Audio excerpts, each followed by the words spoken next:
The good we secure for ourselves is precarious and uncertain until it is secured for all of us and incorporated into our common life. That's a quote from Jane Addams.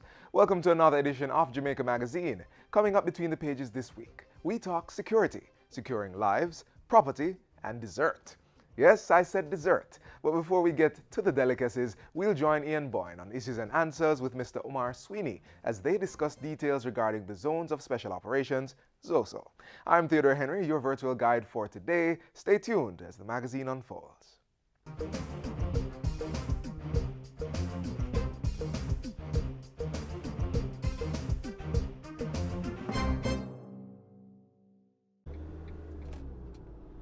On our roads, remember, take time, be courteous, drive good, walk good.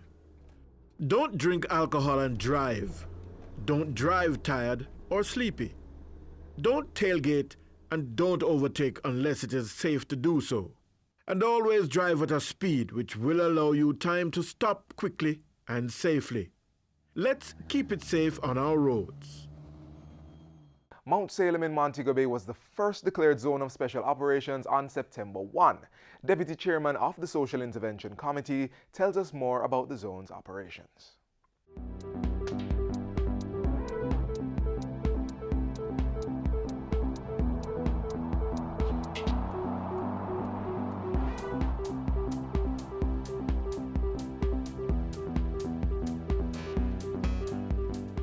Thanks for joining us for Issues and Answers. I'm Ian Boyne. Today we speak to Omar Sweeney, who is the Managing Director of the Jamaica Social Investment Fund.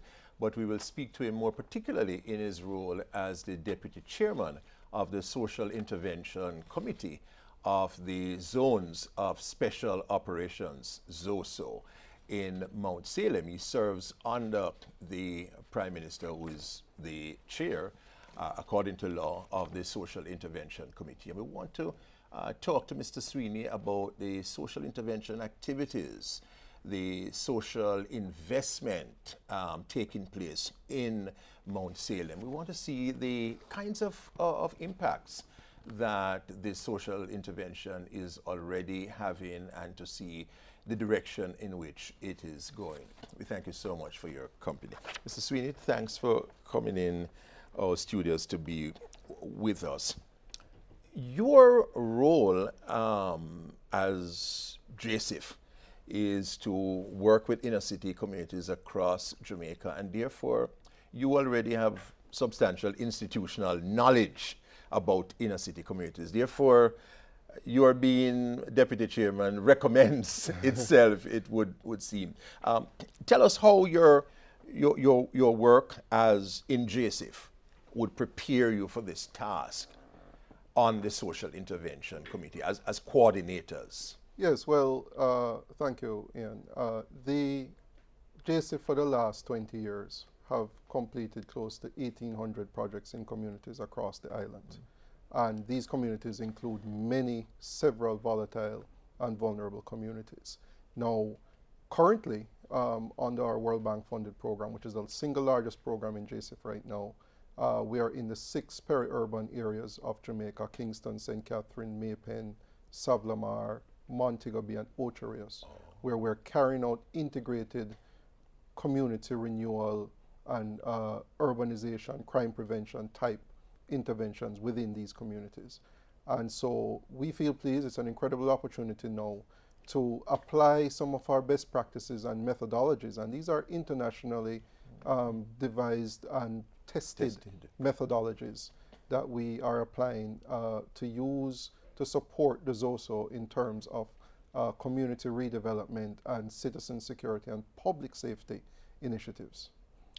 And tell us about your coordinating work now. You are pulling together the social agencies. You are concentrating their work in a particular way in the ZOSO. Tell us about the importance of this coordinating function in Mount Salem. Actually, that's good, because one of the key things that was pointed out by the Prime Minister, who is the chairman of the Social Intervention Committee, is that this will be an across-government response. And across-government means that all the agencies with the normal mandates and who are operating in these communities every day will now put the type of special coordinated focus on these communities, whether it's the physical environment, whether it is skills and educational development, whether it is social services. These agencies now will have a coordination of purpose to provide the type of intervention that will allow us to really matriculate out of the community in the whole period and certainly build going forward the type of safety and security that we need and see in so many communities. I say all the time, there's so many communities across Jamaica that operate like this every day without any type of intervention. And so now that you have a special focus in the Salem area, this is the type of thing we want to see when we leave these communities. So tell us concretely, Omar, what are the kinds of things which have been done and are being done now? Okay, what are the agencies doing? And so in Salem, for instance, yes. We identified 3 areas. There is the physical environment, which includes sanitation, utility regularization, and open sewers. That's some road conditions, bushing of the land that's in there. Yeah, areas where you don't have any street lights. Street lighting. Okay. Those are in the physical space. Cleanup, national solid waste cleanup is area. We've also identified a strong youthful population there within the democratics, especially within the ages of 15 to 24 years old. A number of youth that are within the community that need to be attached to programs, whether it's a secondary school, vocational, tertiary, internships, jobs, right? They need to be attached to meaningful engagements that the state and themselves can track as their own personal human development. And then there's civil registration, birth certificates, passports, voters' IDs, driver's license. Having proper identification, which the most important aspect there is to ensure that the state, the government can provide services that are needed to redevelop this community and be able to trace and ensure that duplication is not existing and that persons are not falling within the gaps. So the civil registration is an important base strategy that we must use to flow everything going forward. So getting the ID is not an imposition.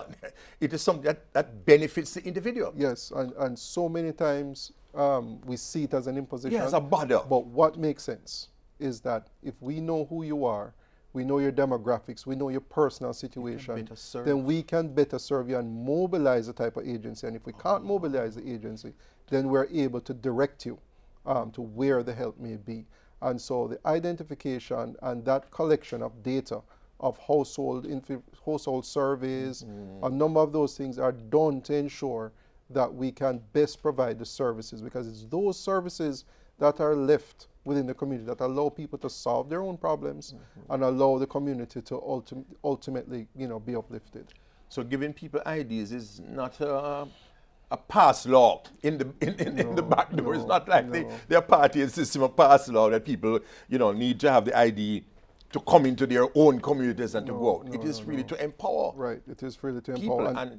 And to make you as the state agencies know what the needs are. We're speaking to the deputy chair of the Social Intervention Committee in the ZOSO in Mount Salem, Omar Sweeney, who is also the managing director of the Jamaica Social Investment Fund, and he's telling us what is happening in terms of the social intervention in the ZOSO. We take a break, but we'll be right back.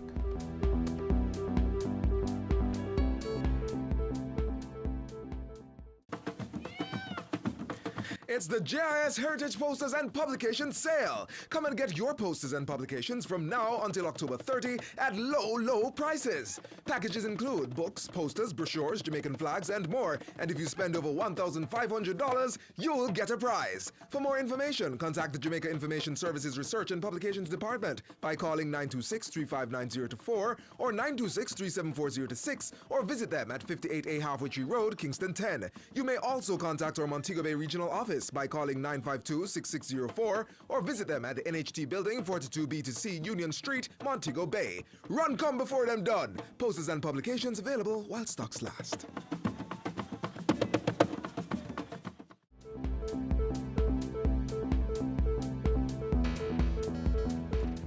Welcome back. We're talking about the social intervention activities in Mount Salem, the first declared zone of special operations. The Deputy Chair of the Social Intervention Committee, Omar Sweeney, is here. He's also Managing Director of the Jamaica Social Investment Fund, which has done work all across Jamaica in inner city communities, giving the JSIF the kind of information that best suits the organization to play the role it is playing now. Omar, in your strategizing, what's the end game of all of this social investment? How would you want to leave Mount Salem? What should happen? What would be the criteria for success in terms of social intervention? You know, I tell you something, and this is not made up. This is real stories that you can go and see for yourself. When we leave a community that you enter, such as Salem, you want to come back and the community is almost empty in the daytime. Why? Because people are at jobs. You understand? There's good infrastructure. There's social cohesion within the community. And there is the type of, no zinc fence structures. There's lines of visibility where you can interact from your home to the street. And it's a concept that's founded in what we call crime prevention through environmental design. You create a situation, not only in the physical, but also you create the kind of community-based structures and organizations that police and monitor. There's strong relationships with the policing that happens in the area. There's easy communications, there's proper lighting. So when you leave the community, the persons know value that homestead, and others know who have a similar value actually move into the community because now it represents the ideals that they want. And so we believe that the foundation for that is there, right, as we enter.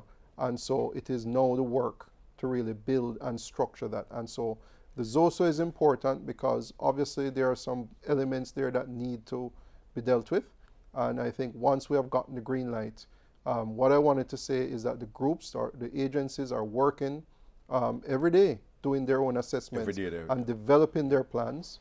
We're meeting in different subsets almost every week.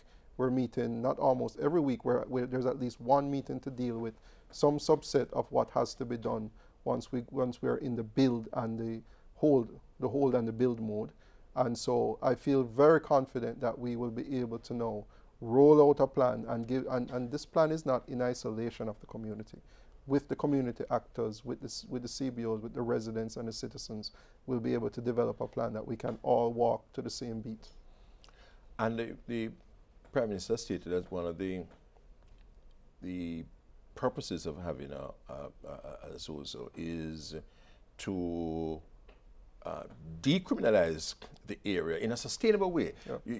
You drive out the criminals and you keep them out.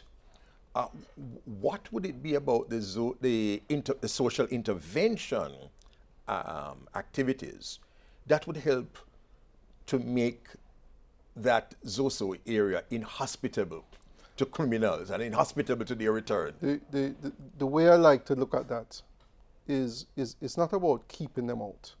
The truth is that a vacuum has been created that has pulled them in. So what I mean? They're filling a vacuum. Yes. And what the state is doing is inserting themselves to fill the vacuum that has been filled by criminal elements, right? And so that would be another show, right? But the truth is that what the state has to do for communities and areas that are vulnerable, persons who are vulnerable, need relief. And so the state now has to insert the services and the relief that is needed for the vulnerable and push the vacuum in the reverse direction. That's what keeps out criminal elements and maladaptive behaviors. That's just international best practice. And so that is where that's our aim, that's our purpose.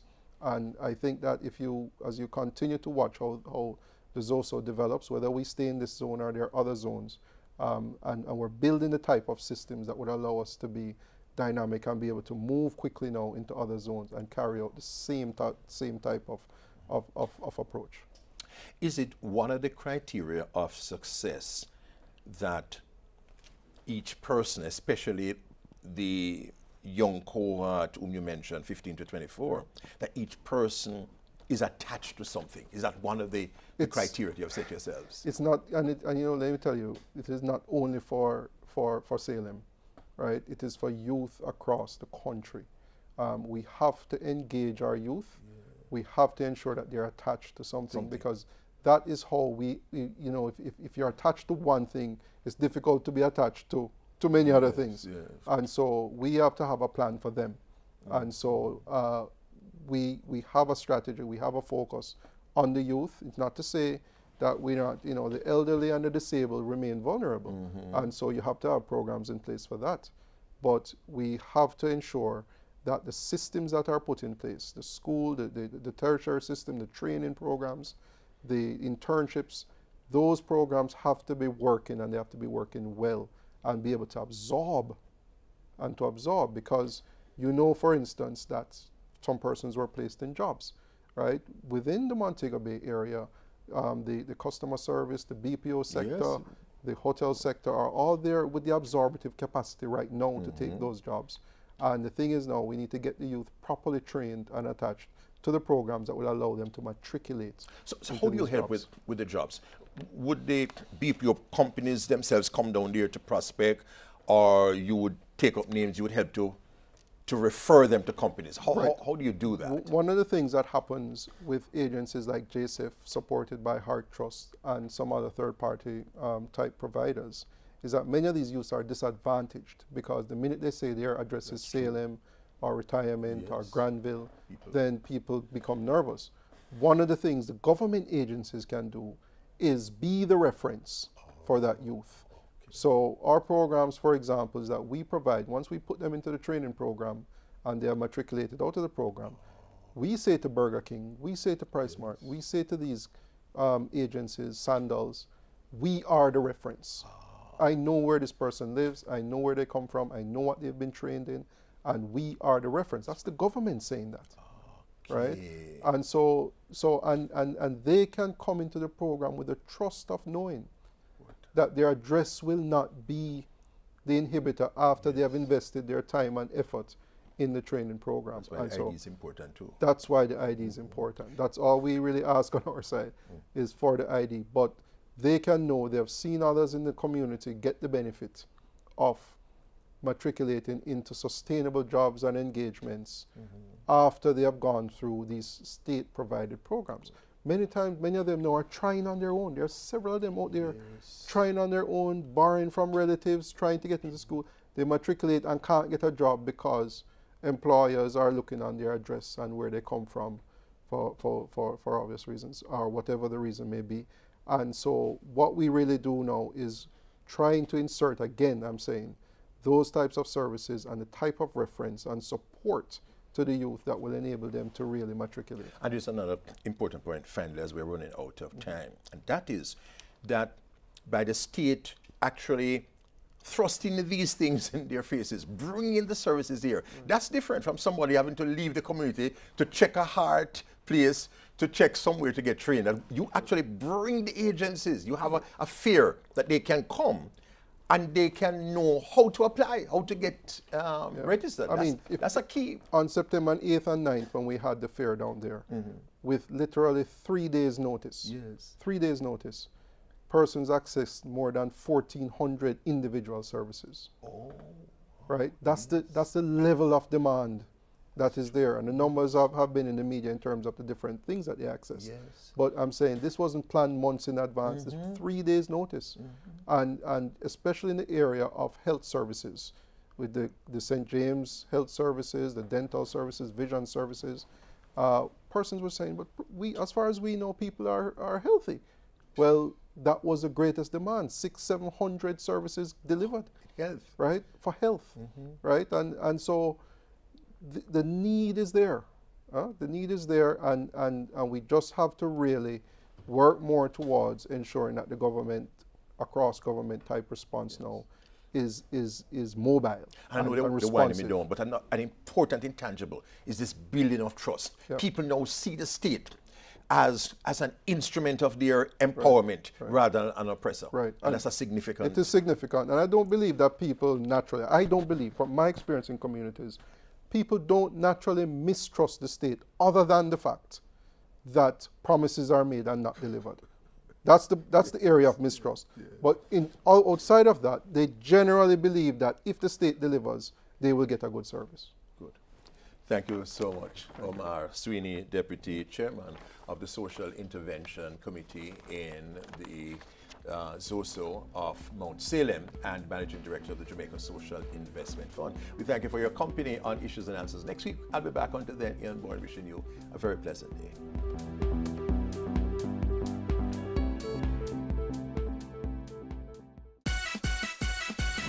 More life. More memories. More moments.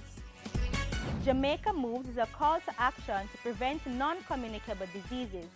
Get active, eat healthy. You can protect yourself from high blood pressure, obesity, asthma, certain cancer diseases, and more.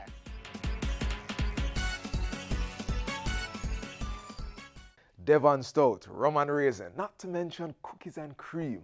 Over 20 different flavors of ice cream and the growing demand of visitors, Devon House Ice Cream Parlor has expanded. Take a look.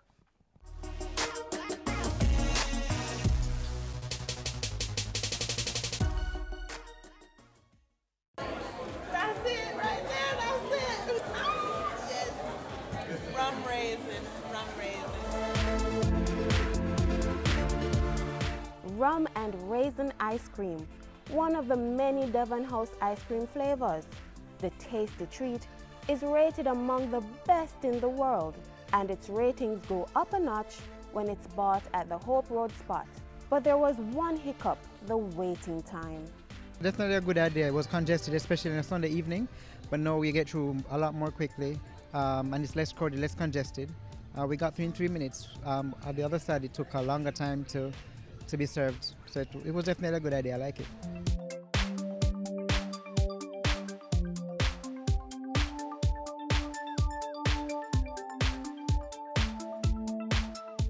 For some Jamaicans, a Sunday afternoon trip to Devon House for ice cream is the ultimate treat. If you haven't been treated lately, upon your next visit, you may probably scream in excitement. Not because you're about to indulge in your favorite flavor, but because the shop has been expanded, minimizing the time it will take to get the creamy delight into your hands. The bigger and newer parlor opened recently on the North Lawns, moving from its spot in the courtyard. The space, which now houses the 5,000 square feet facility, was created to address growing complaints about the wait time to purchase ice cream, especially on weekends and public holidays. The relocation project received $28 million from the Tourism Enhancement Fund. The store that we were in before was a quarter of the size of the one that we are in now. We had long lines on a Saturday night and a Sunday night. So in order to make our customers be satisfied and comfortable, this shop was built, which is like 3 times the size of the old shop. When the shop was just opened, we were all excited, and we still are excited about this new shop. It has brought a different dimension to our whole business. We are able to accommodate more people. We used to have 4 dipping cabinets in the other shop. Now we have 7. So we can accommodate and serve people in a more efficient and faster manner. On a Sunday, which is our busiest day, I think that we have in excess of 1,200 people on a Sunday alone. And on a Saturday, which is the next busiest day, we probably have about 1,000 people. It was not easy in the beginning, but we eventually got the hang of it, and I think people are really satisfied with where we're at now.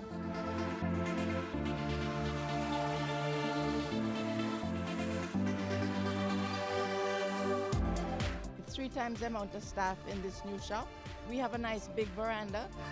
On any given day, particularly on the weekend, there are groups of tourists traveling from the north and west coasts for the treat. We're headed back to Montego Bay. The dessert's popularity is no secret. Its name has gone abroad, written and told about over and over again. Each scoop helps to bring in well-needed foreign exchange. This is delicious ice cream. This is a rum, raisin, and then coconut on top. It's a very rich and creamy ice cream. It's quite good.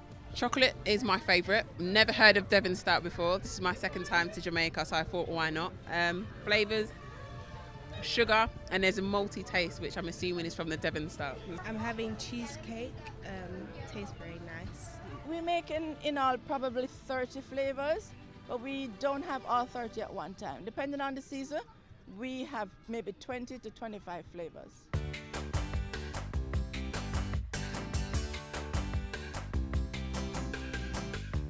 The expansion of the iconic ice cream parlor is part of efforts to boast the Devon House as the epicenter of gastronomy in Kingston and to enable the historic location to be financially sustainable.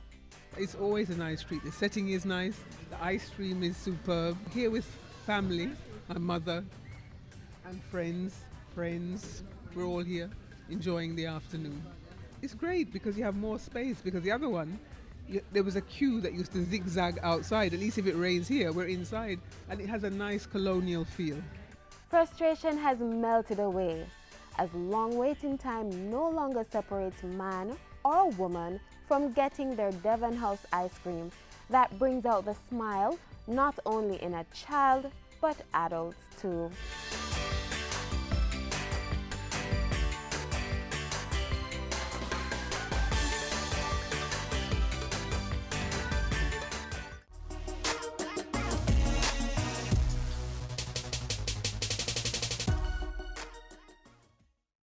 Jamaica comes alive for Jamaica 55. The Jamaica Information Service is inviting primary, secondary, and tertiary students to catch the vibes and join in the celebration by participating in this year's staging of the JIS Heritage Competition. Primary and prep school children, ages 9 to 12, enter the essay competition and tell us how you would want to see Jamaica in 55 years. High schoolers enter the poster competition. Show us your artistic interpretations of Jamaica throughout her 55 years in a poster titled Jamaica 55. Posters may be designed digitally or illustrated. Zoom, click, snap. Yes, tertiary students, the photo competition is back. Capture an image that best represents Jamaica 55. For more information on the competition rules and how to submit entries, visit the JIS website at www.jis.gov.jm. You may also send an email to heritageessay@jis.gov.jm, heritageposter@jis.gov.jm, or heritagephoto@jis.gov.jm, or call us at 926-3590-4. The deadline for all entries is October 31, 2017. So ready, set, go for prizes galore. JIS Heritage Competition 2017, celebrating Jamaica 55.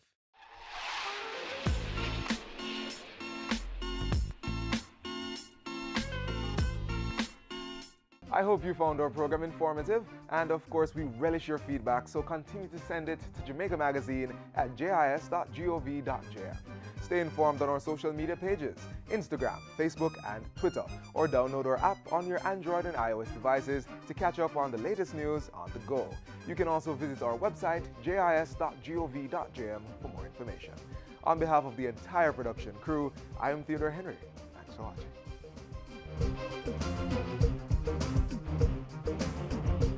This has been a production of the Jamaica Information Service, the voice of Jamaica.